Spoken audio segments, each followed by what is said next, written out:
mensagem da série 5 hábitos de uma vida saudável. Na realidade, de uma vida espiritual saudável. Mas quando nós falamos de vida espiritual, na realidade, aqueles que são crentes são chamados a compreender que uma vida espiritual afeta tudo aquilo que é a nossa vida, afeta as nossas emoções, afeta a nossa parte física, afeta todas as áreas da nossa vida. Então, quando nós optamos por uma vida espiritual mais saudável, nós estamos, no fundo, a fazer com que toda a nossa vida seja mais saudável.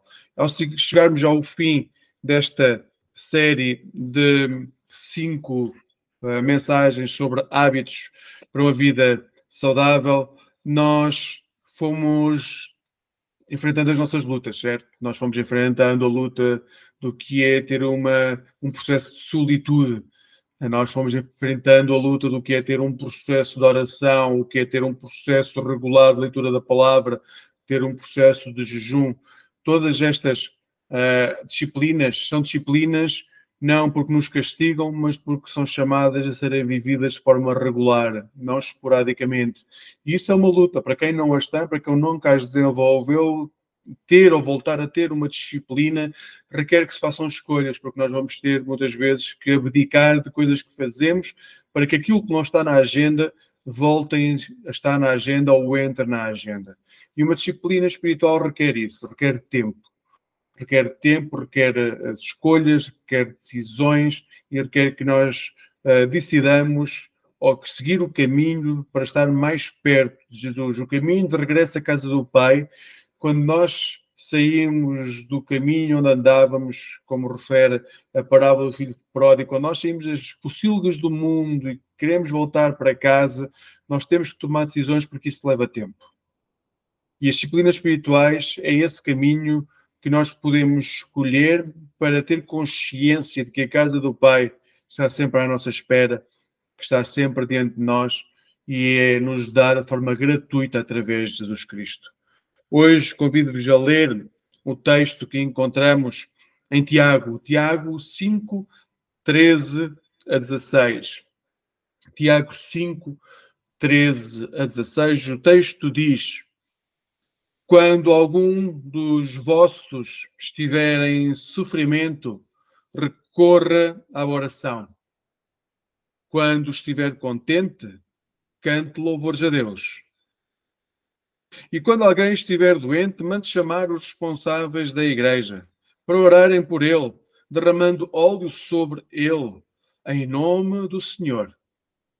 Esta oração, feita com fé, dará saúde ao doente e o Senhor há de restabelecê-lo. E se cometeu algum pecado, será perdoado. Portanto, devem confessar uns aos outros os vossos próprios pecados e orar uns pelos outros para serem curados. A oração atua poderosamente quando é feita por uma pessoa justa. Queridos amigos, Tiago, meio-irmão de Jesus, escreve aos seus leitores judeus, no versículo 16, a dizer: devem confessar uns aos outros os vossos próprios pecados e orar uns pelos outros para serem curados. A primeira coisa que Tiago nos diz neste versículo é para confessarmos os pecados. Devem confessar os próprios pecados. Confessar é realmente algo extraordinário, porque confessar requer que nós admitamos que alguma coisa não está de acordo com aquilo que é expectável de acordo com a palavra. É rasgar o coração. Nós confessamos o que vai em nós. Muitas vezes quem procura ajuda nos grupos terapêuticos, quando chega, é convidado a determinado momento a escrever a sua história. Ou seja, os grupos terapêuticos começam com uma assunção daquilo que é o erro, a dor que sofre, e quando se sai da negação, em determinado momento, as pessoas são convidadas a escrever a sua história. E quando se escreve a história, quando cada um de nós escreve a nossa história, nós vamos tomando consciência que há coisas no passado que não deviam ter ocorrido. E quando isso acontece, chega um momento em que a pessoa que está a fazer o percurso sabe que tem que restabelecer relações. E isso requer confessar diante daqueles que estão à sua volta, principalmente aqueles que sofreram com a indiferença ou com o pecado ou com a ação que não devia ter ocorrido, confessar diante destas pessoas que aquilo aconteceu e que não há nenhum mas. Aconteceu, não devia ter acontecido, é pecado e pede-se perdão. E porquê? Porque o próprio Tiago vai dizer que quando confessamos os nossos pecados, aí inicia também o processo de oração e o processo de cura. Agora, os grupos terapêuticos, nós às vezes olhamos para grupos terapêuticos e achamos que são pessoas que passam por dificuldades e são pessoas diferentes. Na realidade, elas são pessoas iguais a nós, estão num processo mais adiantado de reconhecimento das suas fraquezas. Então, quem está nos grupos terapêuticos olha para a vida passada e compreende que muito aquilo que fez não devia ter sido feito e tem que haver processos de reconciliação. É isso que se faz quando queremos sair de um pecado que nos atormenta para viver completamente livres. Quando Tiago escreve estas palavras, ele não está a dizer simplesmente aos discípulos que devem confessar os pecados para Deus. Não, ele vai dizer: confessem os pecados, que devem confessar uns aos outros os próprios pecados. Sim, o processo se inicia com o nosso reconhecimento diante de Deus, mas não chega. Quando nós temos pecados que nos consomem, nós temos que procurar as pessoas a quem fizemos mal, sobre quem o nosso pecado teve consequências, e pedir diretamente perdão. Uma pergunta, então, que pode nascer logo aqui, e à luz destes versículos, é se o Novo Testamento escreve a confissão de pecados como uns aos outros como algo que deve ser regular dentro da comunidade dos crentes. Ou seja, lendo este versículo, o que nos pode vir à mente é: mas será que o Novo Testamento diz que isso é uma prática que deve ser feita por todos os crentes dentro da comunidade cristã? Bem, há dois casos no Novo Testamento onde lemos uma confissão pública de pecados. A primeira é quando em Mateus 3,5 há uma descrição do ministério de João Batista. E o texto diz: os habitantes de Jerusalém e de toda a região da Judeia, assim como do Vale do Jordão, iam ter com ele, com João Batista. Confessavam os seus pecados e ele batizava-os no Rio Jordão. Este é o primeiro texto onde há uma confissão generalizada das pessoas e que antecedia o batismo. Ressaltar, é o batismo de João Batista. O segundo texto que nos fala sobre confissões, aí já é na igreja em Éfeso, e vamos ver isto em Atos 19, versículo 18, diz o texto: então, muitos dos que passaram a crer no Senhor proclamavam a sua fé e confessavam o mal que tinham feito. Então, de forma muito clara, há três versículos, há três momentos no Novo Testamento em que é referido de forma direta que as pessoas confessam os seus pecados e que isso tem consequências imediatas. Mas se há três versículos onde nós podemos ver claramente que há a prática comum e regular de confessar pecados, na realidade há muitos outros onde a confissão de pecados não é dita claramente, mas onde temos que retirar do ensino que isso tem que ser feito. Basta olhar para o Novo Testamento e colocarmos a palavra confissão no lugar de outras palavras ou juntando a outras palavras. Quando se fala, por exemplo, que temos que falar a verdade, quando se fala, por exemplo, que tem que haver arrependimento, quando se fala que tem que haver perdão, tudo isso tem que passar obrigatoriamente por uma parte de confissão. Não pode haver verdade se não confessarmos. Se alguns de nós têm cantos escuros, e todos nós temos cantos escuros, tenho que vos dizer, podem ou não ser reconhecidos como cantos escuros, mas se nós temos cantos escuros e Jesus nos diz que nós temos que trazer luz e que tem que haver verdade em nós e que nós temos que falar a verdade, ao falar a verdade nós não podemos falar a verdade se não falarmos, se não confessarmos aquilo que eram as trevas. Então, sim, há três textos muito claros que nos falam sobre confissão de pecados, mas todo o Novo Testamento fala sobre como a nossa vida deve ser completamente transparente, como a água no qual se vê o fundo, assim deve ser a nossa alma. Quem olha para nós não deve encontrar cantos escuros. E para que isso aconteça, teremos que confessar aquilo que aconteceu no passado e aquilo que acontece diariamente. Porque se não houver confissão, então pode haver um canto da nossa vida onde há uma transparência muito clara, mas depois temos um quarto onde empurramos tudo lá para dentro e fechamos e pensar que nunca vai ser descoberto. Só como já vos disse, quando há um canto, um quarto onde nós colocamos toda a nossa tralha emocional, todos os nossos pecados, não contamos a ninguém, sabem o que é que acontece? Basta pensar nas vossas casas, quando têm um quarto onde colocam para lá tudo para dentro daquilo que não querem, varrem lá para dentro o pó e fica tudo fechado. Mais tarde ou mais cedo, o cheiro a podre vai inundar toda a casa. Então, nós somos chamados constantemente a sermos verdadeiros, transparentes, e isso requer que haja confissão.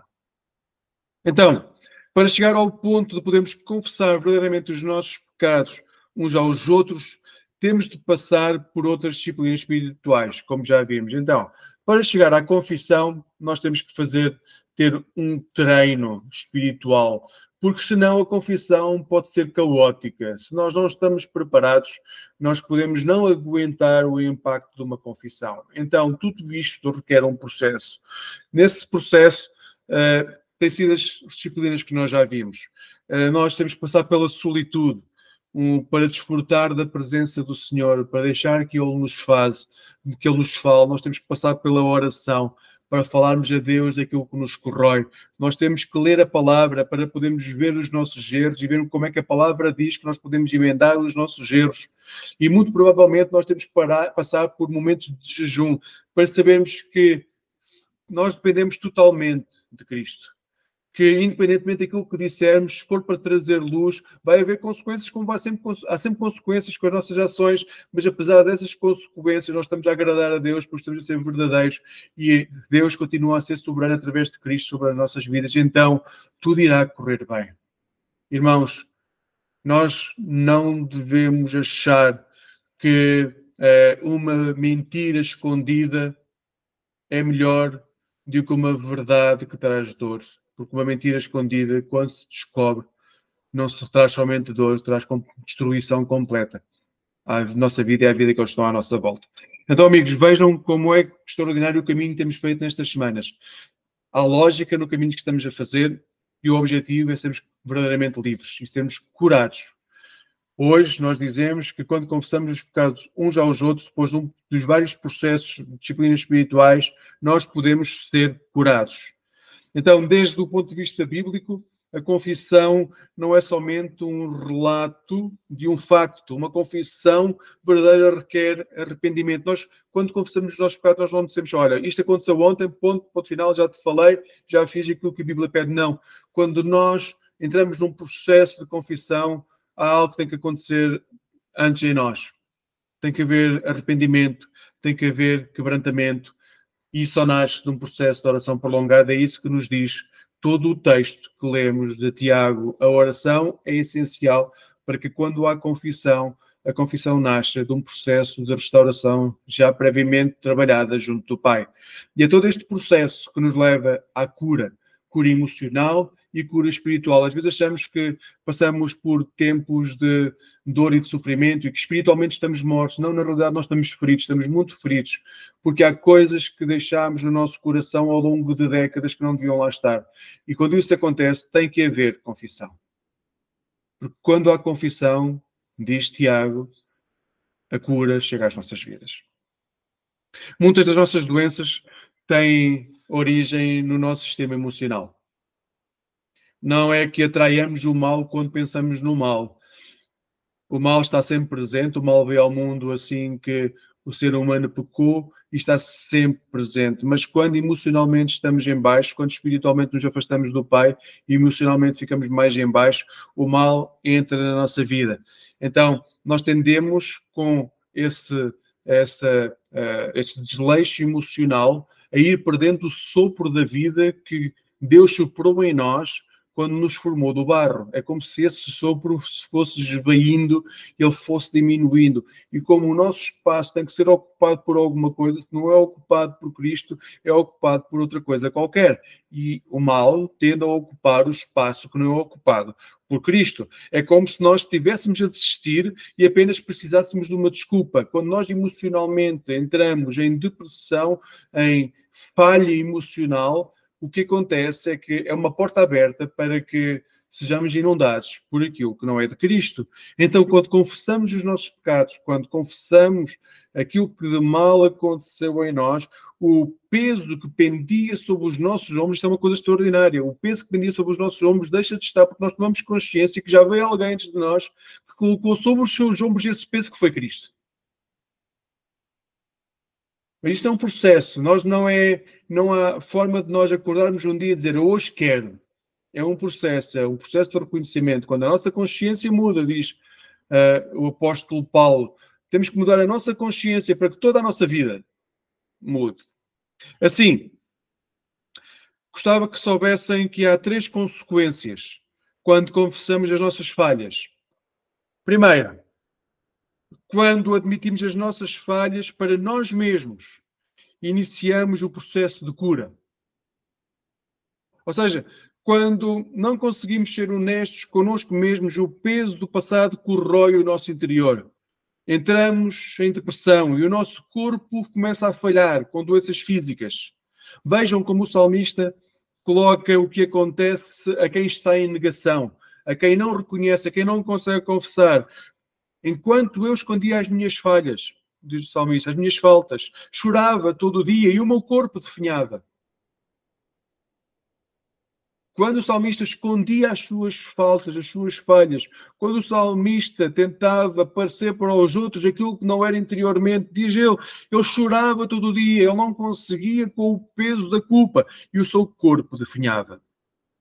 Mas se lerem o resto do Salmo, então podem também compreender que quando assumimos os nossos erros, podemos alegrar-nos verdadeiramente, porque passamos a compreender que o amor de Deus rodeia todos aqueles que nele confiam.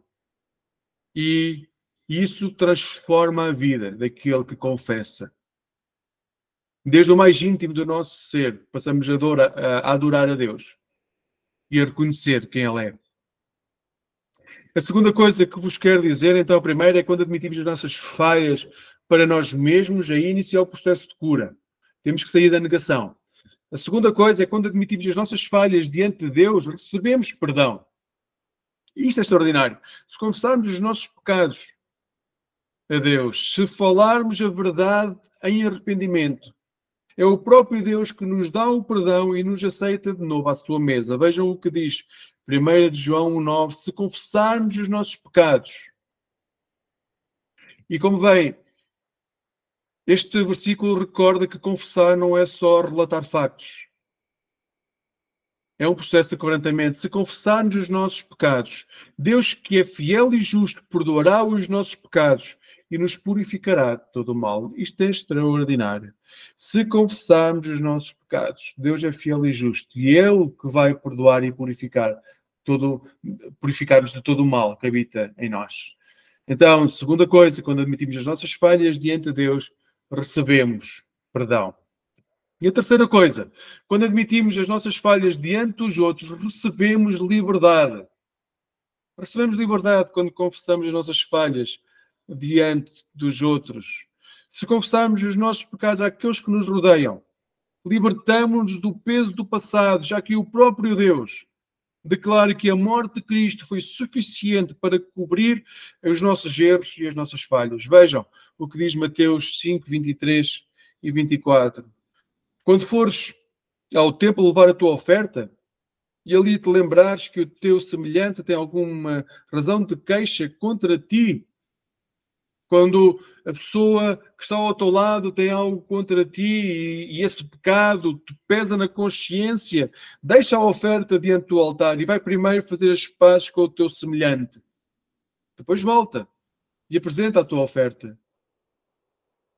Deus deseja-nos perto dele, mas deseja que cada um de nós o faça de forma onde a paz já habita no coração.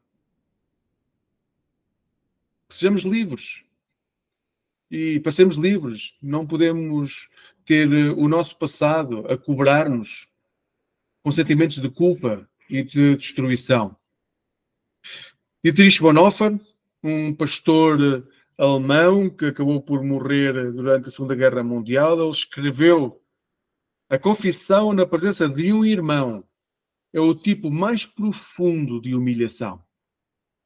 Dói, corta o homem. É um golpe terrível no orgulho. Estar diante de um irmão como pecador é uma ignomínia quase insuportável. Amigos, a confissão bíblica de pecado não é um hábito que nós devamos assumir como sinto-me melhor se desabafar. Ou lamento imenso ter-te falhado. Não é isso que é uma confissão. É um hábito fundado no Evangelho que quer que a comunidade dos crentes seja uma comunidade onde a verdade toma lugar e ocupa todos os cantos da vida dos filhos de Deus. Uma comunidade de crentes que prezam Jesus, que prezam a sua morte, que prezam a sua ressurreição, que honram a sua ascensão. Na confissão reconhecemos que nós somos a luz a quem Jesus coloca neste mundo. Nós somos a luz que Ele coloca neste mundo para que não haja trevas em nós e naqueles que estão à nossa volta. E é neste perdão que encontramos a cura para a nossa vida e levar a cura à vida daqueles que estão à nossa volta. Antes de passarmos para o exercício espiritual desta semana, eu gostaria que pudessem realmente ser honestos convosco próprios. Eu sou sincero, durante grande parte da minha vida nunca tinha pensado sobre isso. E provérbios que tendem a dizer que o que se passa dentro da casa deve estar dentro da casa, o que se passa entre marido e mulher deve estar, não deve mais ninguém saber, aquilo que os pais, como os pais tratam os filhos, deve ficar dentro de casa, a forma, mesmo dentro das igrejas, como as pessoas se relacionam, deve ficar super, ninguém deve saber. Isso tem levado a que gerações não levem a sério o processo de confissão. De dizer, eu errei, e como eu errei, eu tenho que me quebrantar, não quero continuar este caminho e tenho que pedir perdão. Quando nós confessamos, nós não arranjamos desculpas. Não há eu fiz isto, confesso, tenho razão, mas sabem que quando vem um mas, tudo o que é dito antes desaparece. Porque aquilo que nós queremos dizer é aquilo que vem depois do mas. Então, quando nós confessamos, não há mas. Eu confesso que. Então, amigos, pensem nas vossas vidas e nos processos que podem ter que realizar para sarar partes de vós que estão em trevas. Então, o processo de exercício espiritual para esta semana é: primeiro, faz um exame de consciência à luz da palavra que hoje lemos. Volta a ler, Tiago. Se for preciso, ler a semana toda. E deixa que seja o Espírito a moldar-te para dizer se precisa ou não de um processo de cura. Porque se houver processo de cura, se precisares de um processo de cura, muito provavelmente precisas de ter um processo de solitude, de oração, de leitura da palavra, de jejum e, por fim, de confissão. Primeira coisa, faz um exame de consciência à luz da palavra que lemos hoje. Haverá cura quando houver confissão. Segunda coisa, confessa o teu pecado. Primeiramente a Deus. Essa é a primeira parte daquilo que estamos a dizer hoje. A primeira confissão que tens que fazer é a Deus. Diante de Deus, quebranta o teu coração. Sem qualquer desculpa pelo meio. Quebranta o teu coração. O que tu fazes é unicamente responsabilidade tua. Aquilo que os outros fazem é a responsabilidade deles. Mas quando tu pecas, não há forma de tu justificares o teu pecado com aquilo que outros fizeram. O que tu fazes é unicamente responsabilidade tua. É hora de todos nós crescermos para assumirmos as responsabilidades. Então, não se esqueçam, o que o outro faz não justifica as tuas ações. Essas são somente responsabilidade tua. Então, passo 2, depois de fazer o exame à luz da palavra, é confessar diante de Deus em quebrantamento. Terceira coisa, depois de confessar diante de Deus, ainda podes não estar preparado para confessar diante daquele sobre quem pecaste. Então, se já sabes que há algo que tens que confessar, há algo no teu passado que tu queres que deixe ser um peso sobre os teus ombros, já confessaste diante de Deus, não vais conseguir ainda falar com a pessoa que está diante de ti, que sofreu com as tuas ações. Então, se estás nesse patamar, ou se chegares a esse patamar, deves procurar pessoas em quem confias, que sejam pessoas que tu reconheças como estando realmente perto de Deus, que sejam exemplos, que sejam pessoas íntegras aos olhos de Deus, e fala com essas pessoas, ou com essa pessoa, e ora, escuta, e trabalha o processo de confissão. Nós, ao longo das décadas, dos séculos, fomos esquecendo que nós temos nas nossas comunidades pessoas realmente íntegras, que quando nos aproximamos delas, nós crescemos, porque elas nos ajudam a crescer com a sua experiência de fé.